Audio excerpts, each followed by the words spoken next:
කැමැත්ත මොනවාද? சொல்லுங்க. சொல்லு டக்குன்னு சொல்லு. එක දෙයක් කියන්න එක දෙයක්. ஒன்று சரி சொல்லு. இந்த கார்டு நெகட்டிவ் ஹோம் மினிட். මොනවද ඉගෙන ගත්තේ? நாங்கள் வந்து ஒரு பேப்பர் ஒன்று தந்தாங்க. ආ පේපර් මොනවද?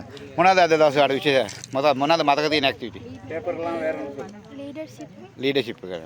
ඔයා මොනවද ඉගෙන ගත්තේ? හැමෝම ලෑස්තියෙන් තමයි ඉගෙන ගත්තේ කියන්නේ. நீ படிச்சே சொல்றான் எல்லாரும் தலைமைத்துவம்னா என்ன அப்படிங்கிறது. සන தலைமைத்துவம்னா என்ன அப்படின்னு சொல்லுங்க. டைம் மேனேஜ்மெண்ட் எப்படி செய்யறேன்னு தெரியல. தலைமைத்துவம் என்றால் என்ன? ரொம்ப ஹெல்ப்ஃபுல்லாக මොනවද අද දවසේ? லீடர்ஷிப்னா என்னன்னு புரியுது. லீடர்ஷிப்னா என்னன்னு புரியுது. අනිත් අය කියන්නේ නැති දෙයක් කියන්නේ. மற்றவங்கள மதிக்கிறே சொல்லு. රයිට්. කෙරෝලෙක් කියනවා නායකත්වය ගත්තා. ඔයා ලීඩර් නෑ. ඔයා ගේම් එකක් කරලා දිනුවා. ඔයාට පුරා වුණා. ඔයාට මොනවද හිතෙන්නේ ඒ කියන්නේ? ලීඩර්ෂිප් එක. මොනවද ඔයාට හිතෙන්නේ අද දවස් ගැන? ආ? தங்கச்சி சொல்லுங்க. டைமிங் முக்கியம். ஆ. பொறுமை. ලීඩර්ෂිප් නේද? ලීඩර්ෂිප්. பொறுமை. කැප්ටන් එකා කොහමද ඉන්නේ කියලා. ආ? කැප්ටන් එකා කොහමද ඉන්නේ කියලා. ஆஹா கேப்டன் ஒයාට லீடர்ஷிப் ரைட். வந்திருக்கிற கோச்சஸ்னு சொல்லலாம். கோச்சஸ்க்கும் சார்க்கும் அப்புறம் ஃப்ரெண்ட்ஸ் அக்காவாங்க எல்லாத்துக்கும் வணக்கம். அப்படின்னா வணக்கம். இன்னைக்கு வந்து இவங்க வந்து வந்திருக்கிறது வந்து நம்மளுக்கு வந்து எனக்கு வந்து நிறைய ஹெல்ப்ஃபுல்லாகவே இருந்துச்சு. அப்படின்னா லீடர்ஷிப்னா எப்படி இருக்கணும், மற்றவங்களுக்கு எப்படி முன்னுதாரணமாக இருக்கணும், ஃபஸ்ட்டு நம்ம வந்து நம்மளுக்கு ஒரு வேலை தந்தாங்கன்னா அதை நம்ம எப்படி ஃபஸ்ட்டு வந்து செய்யணும், அதை நம்ம எப்படி புரிஞ்சுக்கணும், இப்படி எல்லாமே விளங்குனுச்சு. அதுக்கப்புறம் ஃபஸ்ட்டு வந்து எனக்கு நம்மளுக்கு வந்து பேப்பர் ஒன்று கொடுத்தாங்க. அந்த பேப்பரில் வந்து நான் இது வரைக்கும் அந்த மாதிரி பேப்பர் ஒன்று செஞ்சதே இல்லை. ஃபஸ்ட்டு அந்த அறிவுறுத்தல் கொடுத்துருந்துச்சி. நாங்கள் வந்து அதை ஃபஸ்ட்டு வாசிச்சுட்டு வந்து கேள்வியை தான் செஞ்சுட்டு போனோம். ஆனால் கடைசியில் தான் இருந்துச்சு 9 கேள்விக்கு தான் விடை அளிக்க சொல்லி அதில் 21 கேள்வி இருந்துச்சு. ஆனால் டைம் வந்து 2 செகண்ட் தான் கொடுத்துருந்தாங்க. அதுலேருந்து நான் எடுத்துக்கிட்டது வந்து ஃபஸ்ட்டு வந்து அவங்க கொடுக்குற அந்த அறிவுறுத்தல்களை நம்ம எடுத்துக்கணும் அப்படின்னு. அதுக்கப்புறம் நம்ம செஞ்ச கேம்ஸ் எல்லாத்துலேயுமே இருந்துச்சு வந்து நம்ம லீடருக்கு ஒரு சப்போர்ட்டிவாக இருக்கணும் அப்படின்னு. அதே மாதிரி லீடர் சொல்கிறத நம்ம கேட்கணும் அப்படின்னும் சொல்லி கொடுத்தாரு. அது வந்து நிறையவே ஹெல்ப்ஃபுல்லாக இருந்துச்சு. அதே மாதிரிக்க இந்த மாதிரி ஒரு சான்ஸ் வந்து என் லைஃப்பில் திரும்ப கிடைக்காதுன்னு நினைக்கிறேன். கிடைச்சதுக்கு வந்து ரொம்ப ரொம்ப தேங்க்ஸ். அதே மாதிரி சாருக்கும் தேங்க்ஸ், வந்து இந்த கோச்சஸ்க்கும் ரொம்ப ரொம்ப தேங்க்ஸ். අතපය මෙහෙමයි. මෙයා ඇඳලා ඉන්නේ මෙහෙ පාට. ඒ වගේ ඔයගලගේ හිතවල එහෙම තියෙනවා. பின்ன அந்த டீமில் ஒவ்வொருத்தவங்களை பற்றினா ஒவ்வொரு இது வந்து உங்கள் மனசுக்குள்ளே இருக்கு.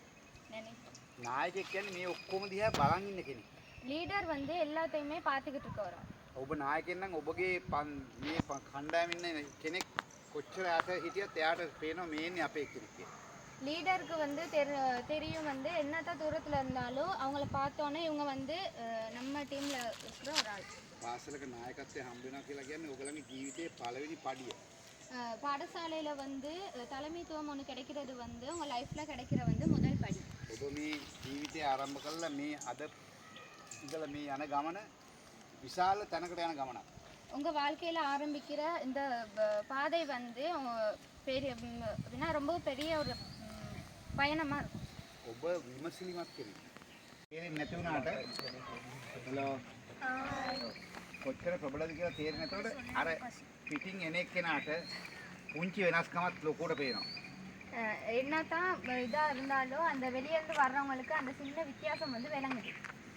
මොකද හේතුව මේ පැත්ත බලන් හිටියත් මේ ඇහි එක කොනකින් මේ පැත්තේ අතක් පහත වැටෙනකොට ඒක පහත වැටිතර පේනවා. காரணம் வந்து இந்த கண்ணில் என்னதான் விளங்கினாலும் இந்த கண்ணில் வந்து அந்த வித்தியாசம் வந்து கை அப்படின்னா ஏதாவது அசைக்கும் போது விளங்குது. මෙහෙම පිටිපස්ස පැත්තෙන් බලන් හිටියත් ඇහි තියෙන බෝලේ දිහා බලන් හිටියාම තේරෙනවා අනිත් පැත්තේ කෙනෙක් කකුල උස්සනවා නම් ඒක නම් ඇක්ෂන් එක එතන තමයි මාරන කියලා. එච්චරට ප්‍රබලයි ඔබලා ඇස්. முன்னுக்கு பார்த்துக்கிட்டு இருந்தாலும் பின்னுக்கு வந்து அந்த எக்ஷன் மாறக்குள்ள வந்து முன்னுக்கு இருக்கவங்கள பார்க்கும்போது விளங்குது. ඕගොල්ලෝ තුල තියෙන වෙනම ඕගලන්ට ආවේනික වූ ලක්ෂණ.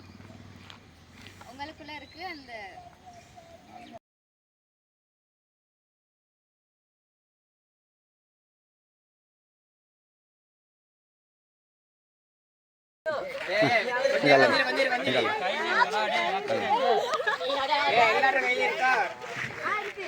எல்லாரும் வெளியே இருக்கா?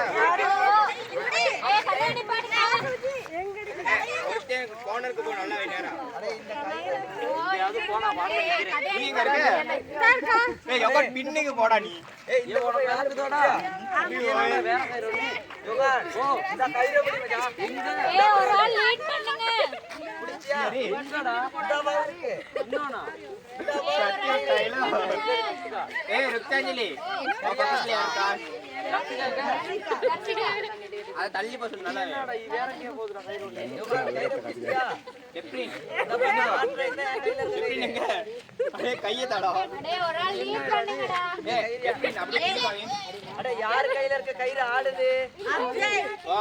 நாத்தாது. ஒரு ஆள் ஏய் டிலோ அப்படியே நேரா போடா நீ பின்னுக்கு. அப்ப நேரா வந்துரு. சரியா சொல்ற? இலோ நேரா போடா பின்னுக்கு தெரிச்சா நங்கிட்டு போ. யோகன் ஒரு ஸ்டெப் முன்னுக்கு வாங்க எனக்கு நேரா. ஏய் நான் இங்க தொங்கல்ல இருக்கேன்.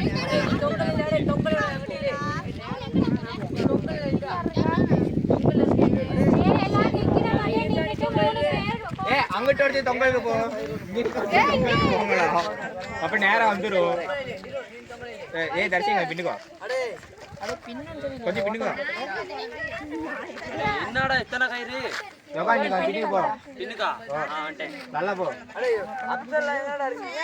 எங்கடா ஏய் யோகன் நீ கயிறு வெளியே உள்ளுக்கு இருக்கியா முத? எந்த கயிறு ஏய் எல்லாம் கிட்ட வந்துட்டோம். அடே யோகன் நீ கயிறுக்கு உள்ளுக்கு இருக்க போல மச்சான் வெளியே வா. நான் கையை மாட்டி பிடிச்சிருக்கோம்.